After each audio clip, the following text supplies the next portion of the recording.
ნამცხვარი ზუსტად 5 წუთში ცხობის და თქვეფის გარეშე. თან ამ სიცივეში მისწრებაა ჩაციებული ნამცხვარი. თან ისეთი მარტივი მოსამზადებელია, 5 წლის ბავშვიც მოამზადებს. დამიჯერეთ, ამის შემდეგ ნამცხვრის გამოცხობა არ მოგინდებათ. დაგჭირდება 1 კილა შესქელებული მოხარშული რძე, 1 კილა არაჟანი გადაურიე კარგად. დავამატე 500 გრამი ორცხობილა, რომელიც ხელით დავშვენით ცოტა მსხვილ ნატეხებად.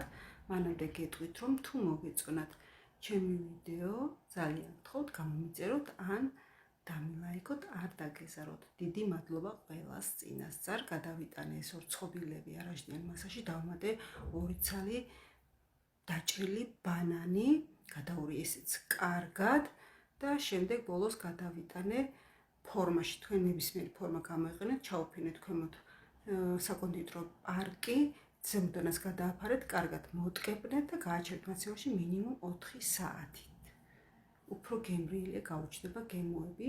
შემდეგ გადმოიტანეთ ლანგარზე, შეგიძლიათ შოკოლადი დაახეხოთ, ისე მოაყოროთ, ან გაადნოთ ორთქლის აბაზანაზე და დავუმატოთ 1 სუფრის კოვზი ზეთი. გემრიელად მირთვით.